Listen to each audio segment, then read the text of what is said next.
All right, joining us today on Pirate Radio Live, former East Carolina righty, now with the Bird Dogs, Down East Bird Dogs, coming to us live from historic Granger Stadium. He is Danny Beal. DB, how you doing, bud? Good. How are you?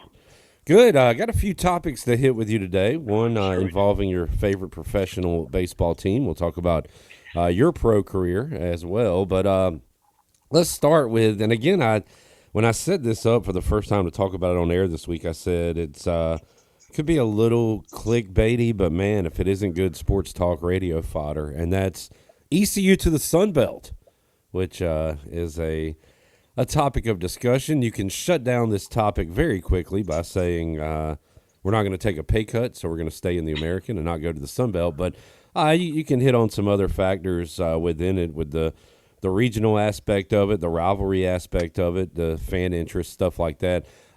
So, Danny, I mean, what are your thoughts right now?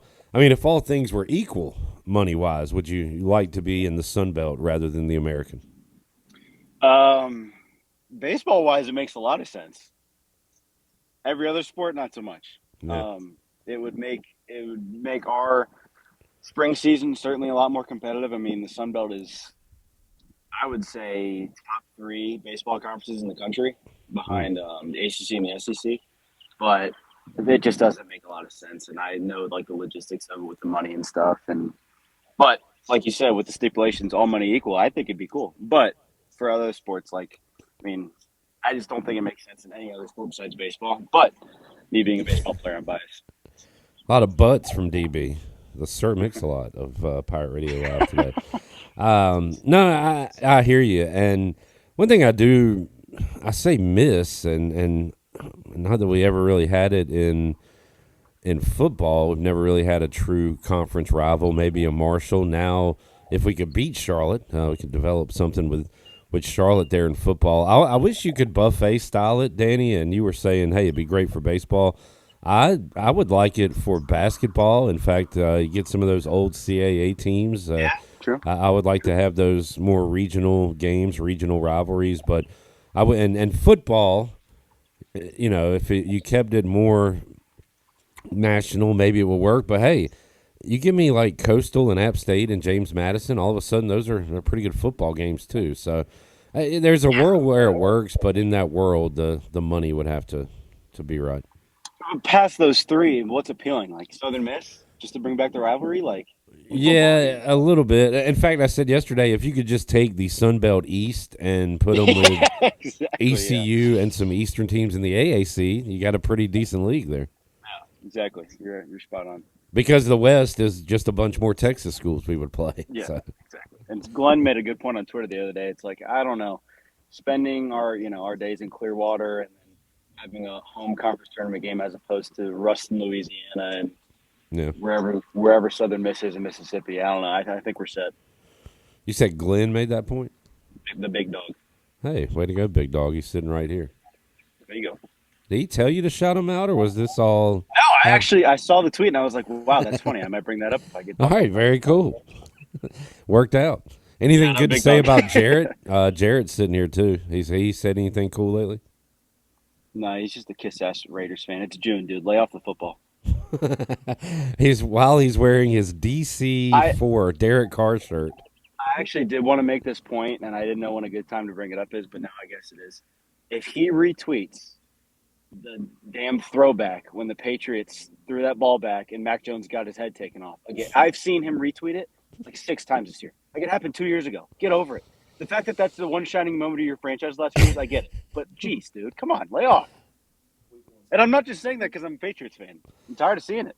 I really hope it works out where Danny can be in Greenville at the Buck week one to watch Oh my god, Raiders I'll Patriots with find a way. Jarrett. I'll find a way. Find a way. I don't know how long's your season run there with the Bird Dogs. We are going to the end of August, and by the looks of it now, postseason is gonna take a lot of turning around. We lost 20-2 last night to the Ooh, Tri City Valley Cats. I think we are like 11-20 something, so it's gonna take a big turnaround. But never say never. But as of right now, the end of August. There you go. All right, that could work out if I got to get Danny here. DB, how about your professional baseball team, Rafael Devers? So the Yankees get swept by the Red Sox. Everybody's happy, and then Devers gets traded to the Giants. What was your thought on that? I don't know if you guys want to hear my thoughts on that. The stuff that's came out since it happened kind of proves that he's a bit of a crybaby. Yeah, But I will always be on the player side and the fact that there's a podcast I listened to actually called Section 10 that laid it out pretty well, the timeline of it this morning. But basically, they were trying to sign Bregman.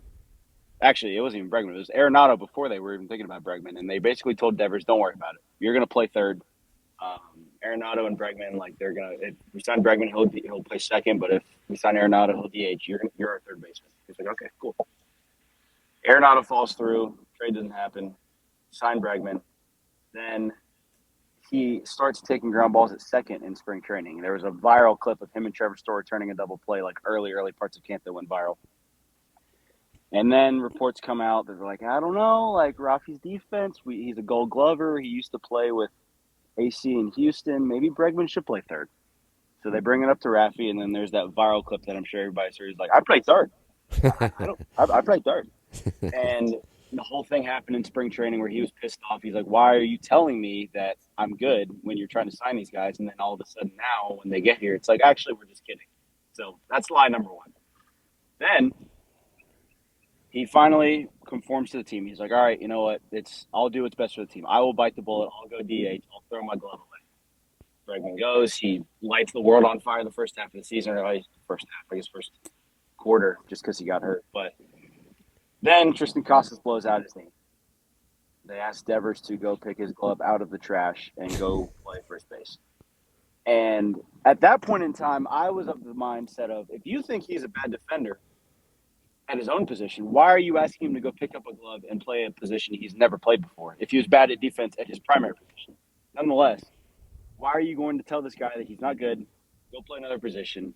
After all that's been done, the whole trial of trying to get him to DH in the first place, now you're out one and pick his glove back up. Wrong. And that was the whole struggle. And since then, the relationship has been awful. yeah. Rafi lit up Craig Breslow and the media saying that the GM needs to go do his job. What are you going to do next? Try to play me in center field if somebody gets hurt. All this stuff, like pretty much going scorched earth. John Henry, the owner of the Red Sox, flies down to Kansas City for a series, talk to Rafi in a closed door meeting with Alex Cora. Pretty much airs everything out. Doesn't go very well.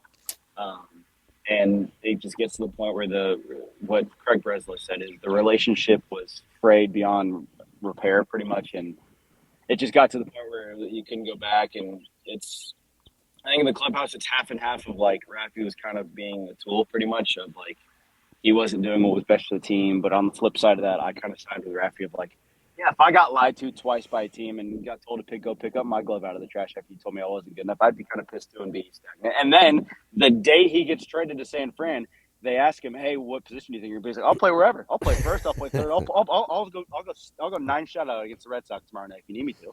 Doesn't Yeah. matter. Like, and it's just he's just sticking it up their butt. So it sucks that this is what it's come to, and it's shame on John Henry and Craig Breslow for allowing this to happen because of malpractice and miscommunication of one of the best players on your team, the face of the franchise, and your highest paid player.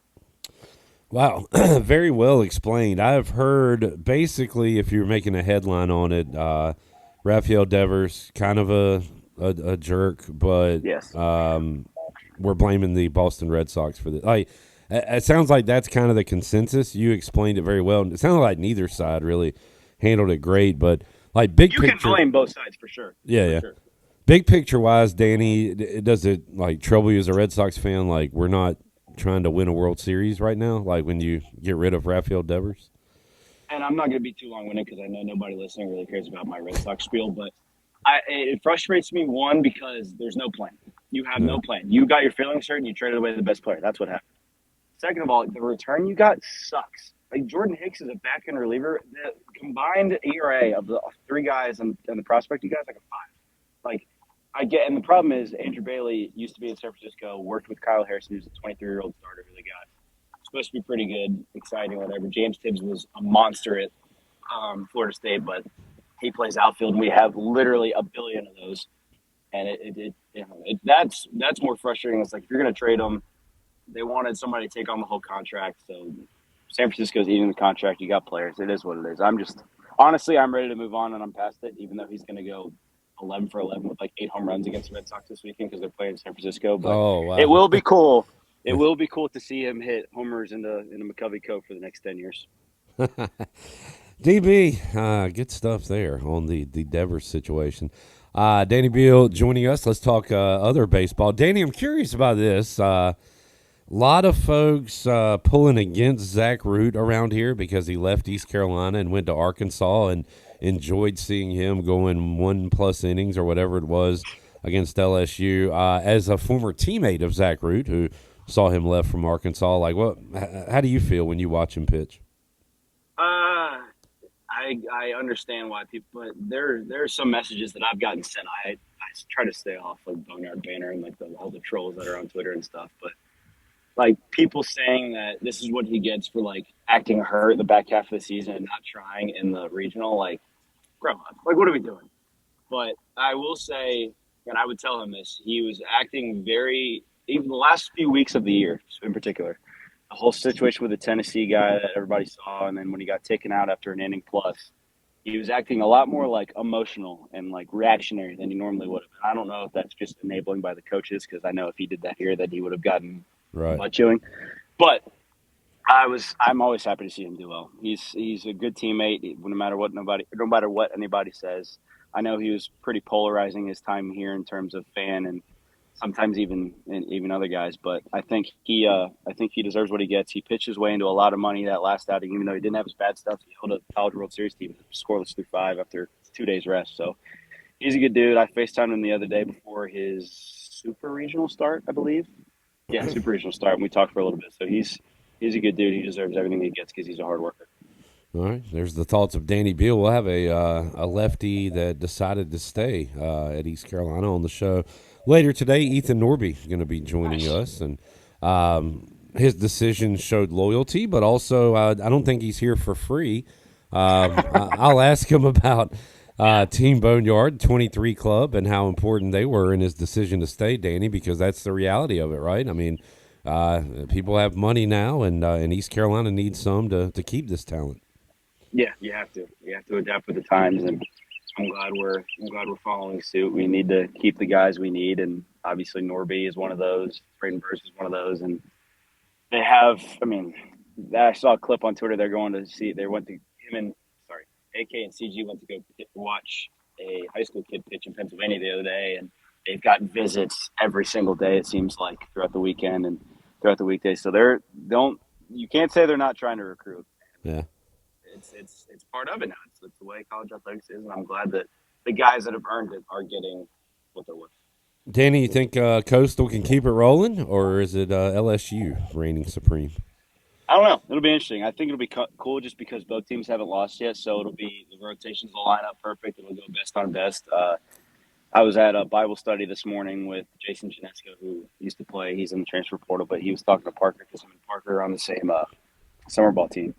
And Parker, as Coach Godwin mentioned, Colby Thorndike was on the boat when Parker got his leg cut off, so they're still good friends. And he was FaceTiming him the other day, talking about how it's going to be Fluky on Friday and Jacob Morrison on Saturday, and I'm assuming it'll be Cade Anderson for LSU on Friday and Ianson on Saturday. So it's going to be best on best throughout the entire weekend, and I'm excited to watch. What a cool wrinkle.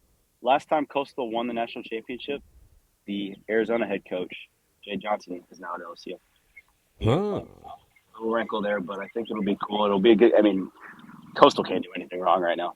I mean, yeah, I would be shocked if Coastal didn't at least win one game, but it's the SEC. We'll see. Good baseball chat with Danny Beal today on Pirate Radio Live. When are you starting again, Danny? Tomorrow night. That'll be Friday night, 7:00. Ooh. Yeah, it'll be a good. Hopefully, the coolest day of the week, if that's what you want to call it. I think it's supposed to be 89 degrees. Earlier this week, it's been it's been like 105. It's been crazy, but no, we should have a good crowd. Hopefully, we can pull one out and stop the little losing streak that we're on. But hopefully, we can turn it around and I can get a good start. Yeah, go see DB and the Bird Dogs Friday night. You pitchers, not that you want it sweltering hot, but you like it hot, right? warmish. It's been pretty brutal. The other day I Okay. was throwing a bullpen on Tuesday and it was like a billion degrees. And I was like, oh my good Lord, it's hot. But Build that we'll get dome over in there. Kinston, folks. Yeah. All right, Danny. We'll let you get back to it. Thanks for joining us, man. Yeah. Thanks for having me on, guys. Good to chat.